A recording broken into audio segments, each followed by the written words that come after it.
In this video, I'm going to show you how you can change your search engine on Firefox from DuckDuckGo to Google.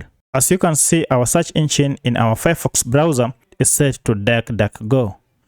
To change it, just click on the three lines on top of your browser. And from here, head over to Settings and click on it. Now this will open the setting options available in your Firefox browser. Look for a setting called Search. And search is here, then click on it. Now currently DuckDuckGo is set as our default search engine in our Firefox browser. To change it to Google, just click on it, and here you'll see Google as one of the options. Click on it to select it, and the change will be instant. You can now see the search engine has changed from DuckDuckGo to Google. If this video was helpful to you, kindly hit the like button and subscribe to this channel to support me. Thank you for watching, and let's meet in the next video.